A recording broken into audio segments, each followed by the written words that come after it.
In this special compilation of artifacts, an artistic eye for watercolor. Watercolor lends itself to spontaneity, flow, and expression. Capturing the spirit of a person is the main thing that I'm striving for. Brightly colored portraits. Since a lot of my work is so humanistic, it's important to me to try to communicate certain things through color. And celebrating a groundbreaking architect through photography. Paul Revere Williams put his ego aside to navigate through racial barriers to give everyone of every socioeconomic class the comfort of a home. It's all ahead on the special compilation of artifacts.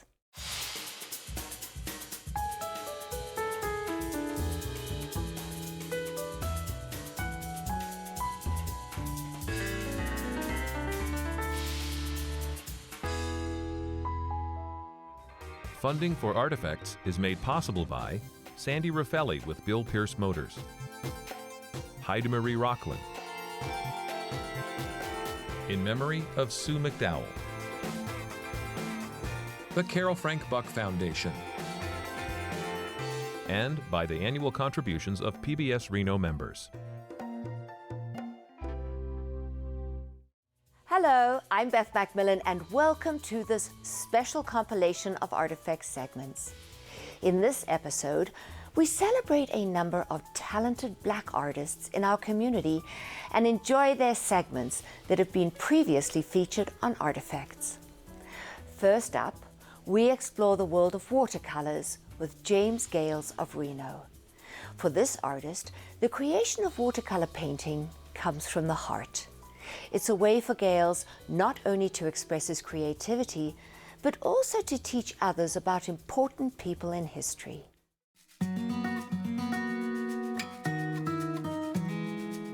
Watercolor lends itself to spontaneity, flow, and expression. I can do my type of style for the shadowing and the highlights.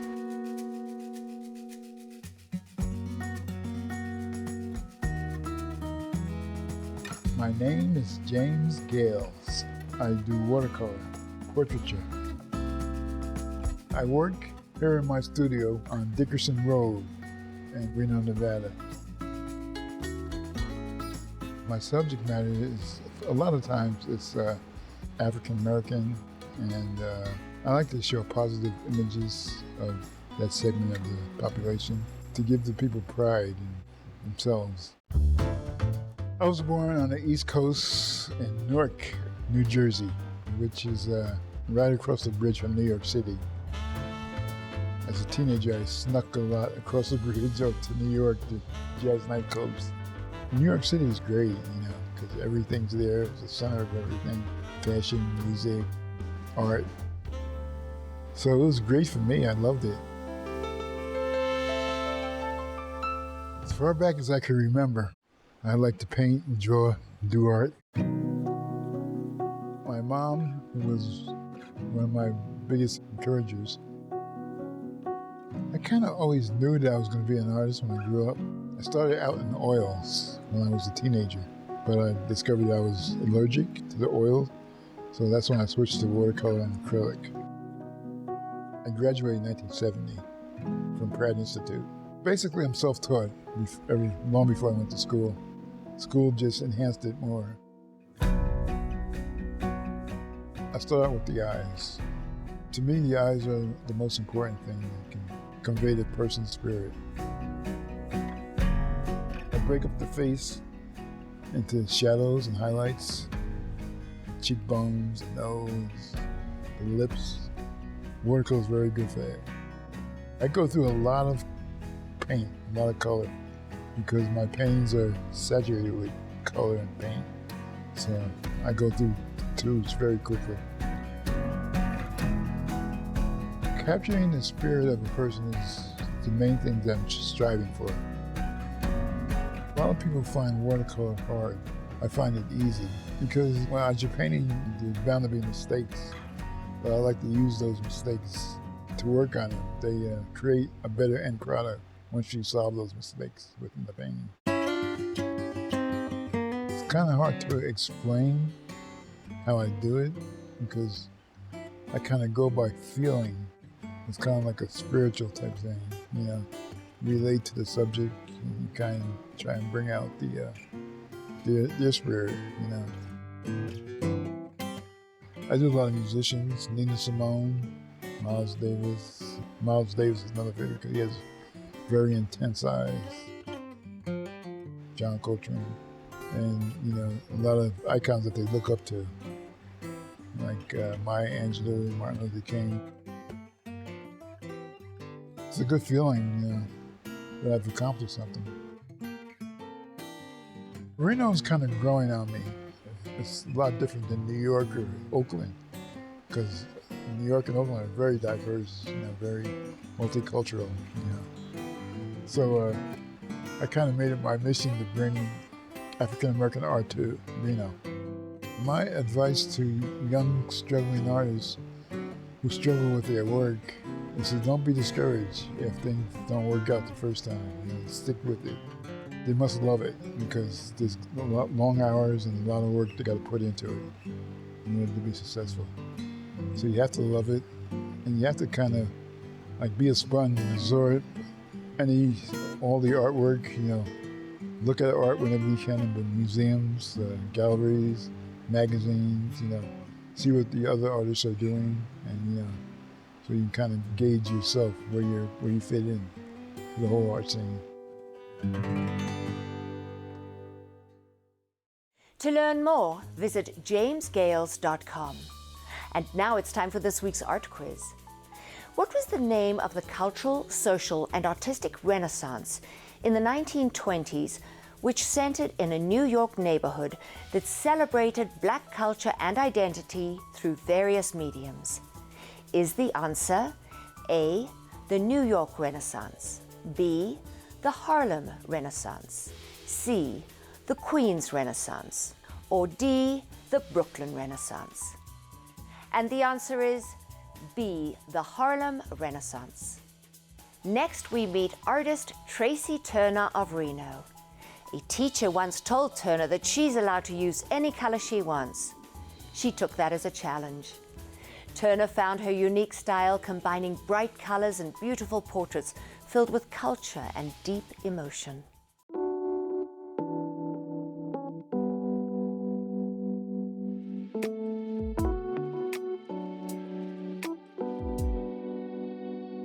My artwork is humanistic, it's colorful. I almost exclusively work in oil. I do frequently bring in metallic elements to my work, like gold leaf and origami paper, to add an extra color or texture element.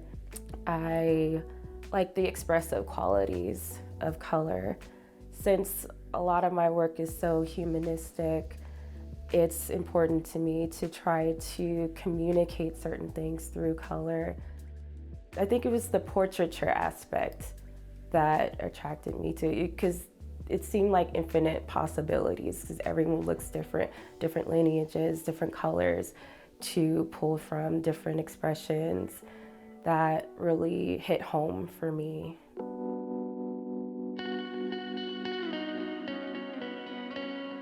The focus on internet memes was kind of an accident, to be honest. I was at a point where I had been struggling with art making for a few years and I was uninspired, and I wanted to pivot my work towards doing more portraits. I think that's more my wheelhouse.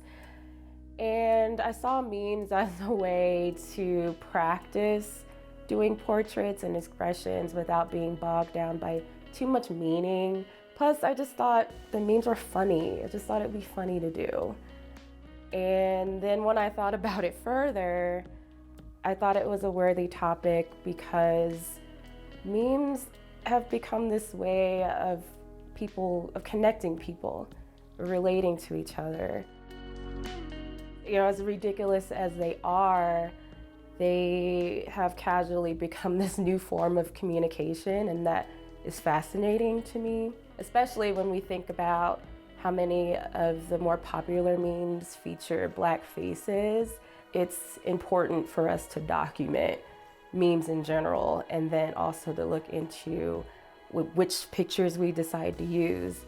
It makes a point in the conversation of how Black Americans participate in and continue to define things in our culture, and memes are a huge part of that.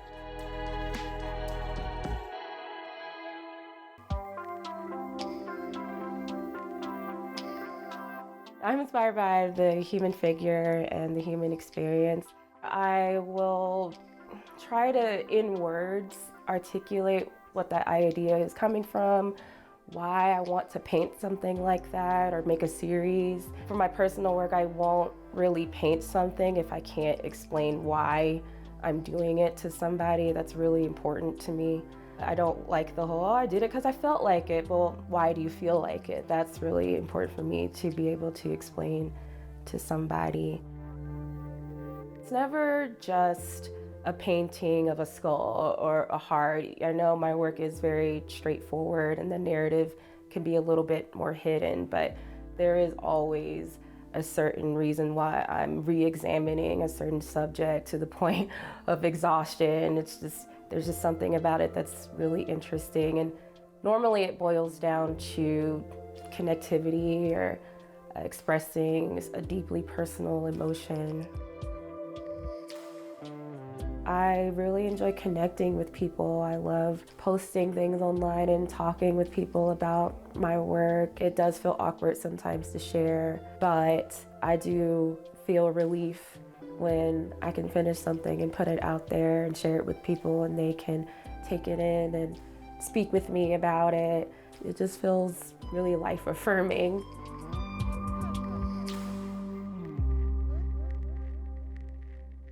See more at tracilturner.com. Nearly 100 years ago, a groundbreaking architect named Paul Revere Williams started his professional journey in Los Angeles. Over the course of his illustrious career, Williams designed more than 3,000 homes and other buildings.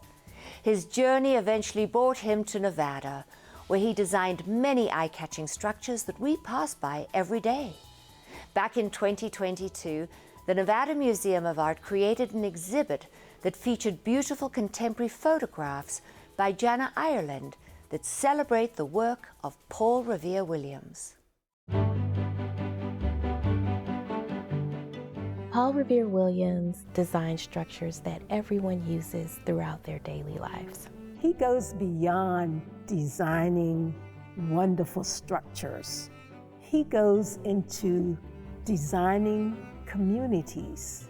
The thing about his body of work is this extreme attention to detail. The quality is consistent. Williams was really a master, not just at giving his clients everything that they wanted, but specifically tailoring his design so beautifully, whether that was a mansion in Beverly Hills or a ranch house in Nevada. He put his ego aside to navigate through racial barriers to give everyone of every socioeconomic class the comfort of a home. I feel that every Nevadan should realize that Paul Revere Williams was a genius that stands the test of time.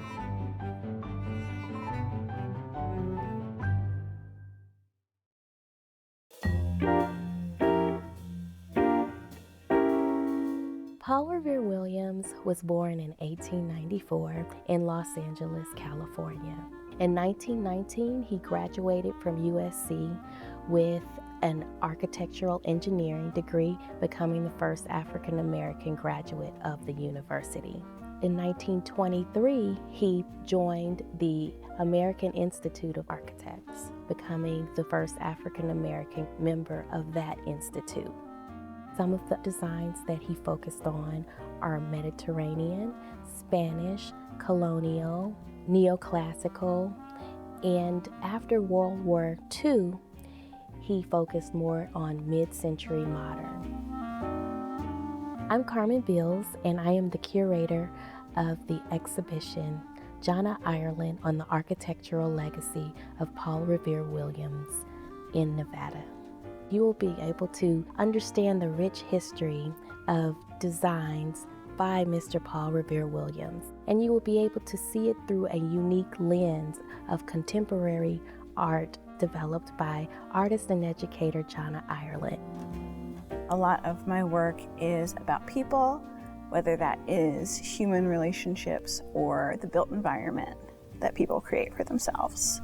She has this beautiful, profound way of capturing a linear design, something that's very signature of his piece, such as a curve or a window that has natural light beaming into a specific facility, followed by this gorgeous shadow that creates a rich moodiness. For the exhibition, I came back to Las Vegas. I also visited Reno and some small cities outside of Reno. Janna and I had the fabulous opportunity to visit each of these sites together. For me, it was this really exciting opportunity to do this new body of work, to meet these new people, to learn about and really study another person who I wouldn't have thought to look into on my own, and to learn a lot about the field of architecture. Paul Revere Williams began working in Nevada with his first project in 1934, which was a commission by Miss Luella Garvey.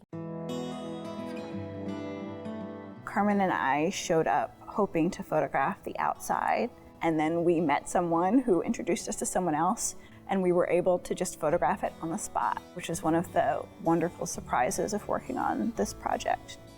Some of the characteristics of the Garvey residence include ironwork in its exterior. It has the beautiful signature staircases that Paul Revere Williams is known for. It has many large windows to capture the natural lighting, and it is a wonderful L-shaped property that is made in a colonial revival style. I am very drawn to shadow. I'm drawn to the way light comes through a particular window at a particular time of day. I'm drawn to the way that the corners of a room might come together, or to things like the place between two rooms where you can see the flooring change from one kind to another. Just the seams of it, I think, are what I keep looking at. Rancho San Rafael was the first place that I visited in Reno. So my first morning there, I got into Carmen's car and we drove out there. In 1936, Dr. Raphael Herman, his brother Norman Herman, and his brother's wife purchased 375 acres of land right outside of Reno. They immediately named it Rancho San Rafael. They were able to connect with Williams to commission him to design their property. The Herman House is a really good example of how Williams was very precise in his architectural drawings of delineating very specific character-defining features. And that's found in everything from the curvature on the mantle to the pediments above the doorways, and even the specific design of the ironwork in the staircase.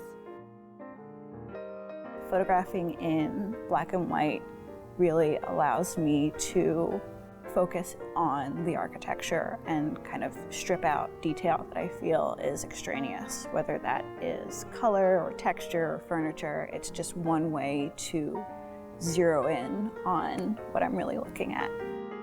Another really neat set of properties that I photographed was the El Reno apartments. Or in one of the El Reno apartments, which are actually self-contained homes, but they were treated as apartments when they were built in Reno in 1937. One of the things that makes these homes so unique is that they look from the outside like they're made of wood, when it's actually steel. These Lee steel homes came out of this philosophy that good architecture should be available to everyone. The ones that we were able to visit are being used in really different ways, which is something that was really interesting to me. So there are some that are private homes, there are some that are kind of abandoned, nothing's really being done with, maybe they need some extra care.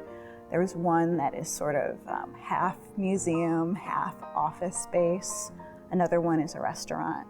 So it was fun to travel around the city and look at these different places and the way that the same architecture is just being used to do different things and seeing the same architectural details repeat in these different contexts. The first Church of Christ Scientist is another Paul Revere Williams facility. Today, it's known as the Lear Theater. It's located downtown along the Truckee River. It has twin balustrades that lead up to a beautiful entry portico, and the facility is supported by 4 thin columns. As you go into the facility, it's 2 stories, and you can see his signature elements of bringing in natural light that bathes the walls. Janna and I went to visit Central Nevada, Circle L Ranch, the Tharp residence, along with the Lovelock Inn, which still stands today. The experience of getting into the car and seeing this brand new landscape, trying to find Dyer, Nevada, this little town that I hadn't heard of before, and then having the opportunity to spend hours and hours wandering around this unfamiliar space, which is something that is exciting to me every time I get to do it. Las Vegas was an area in the middle of the Mojave Desert.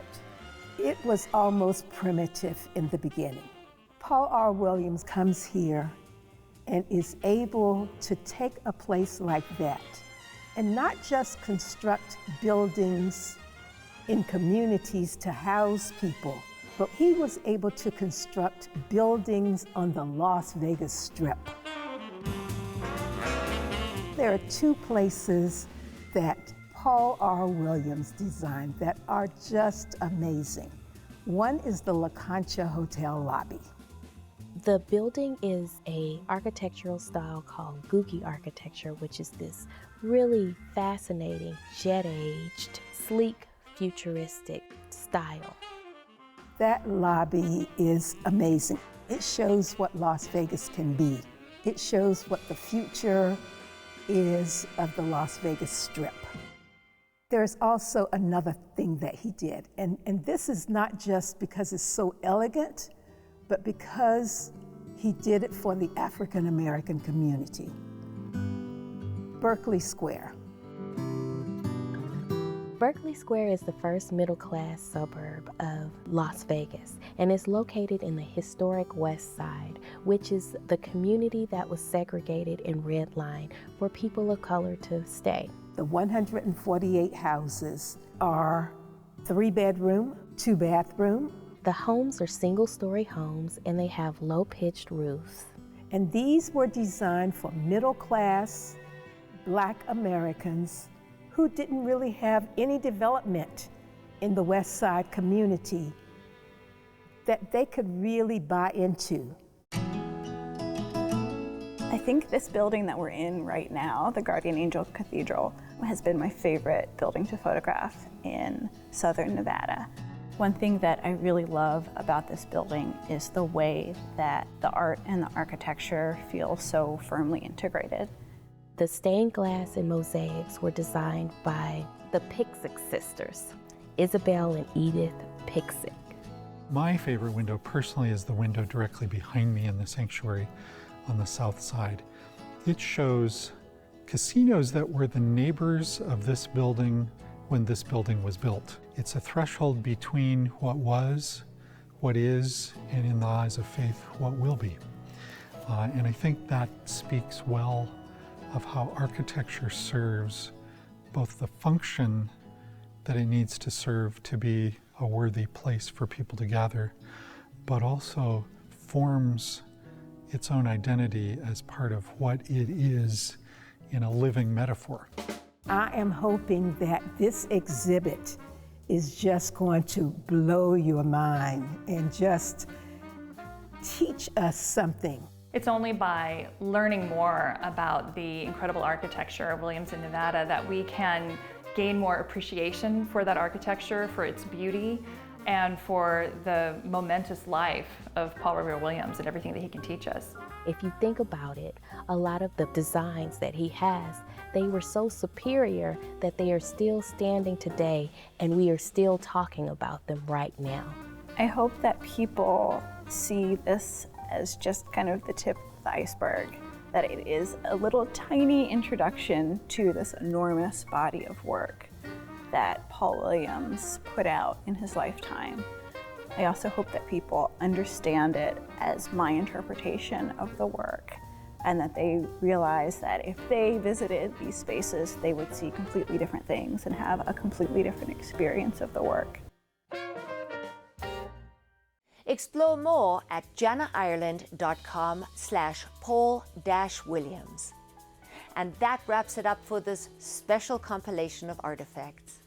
If you want to watch new Artifacts segments early, make sure you subscribe to the PBS Reno YouTube channel. And don't forget to keep visiting pbsreno.org to watch complete episodes of Artifacts. Until next week, I'm Beth Macmillan. Thanks for watching. Funding for Artifacts is made possible by Sandy Raffelli with Bill Pierce Motors, Heidi Marie Rockland, in memory of Sue McDowell, the Carol Frank Buck Foundation, and by the annual contributions of PBS Reno members.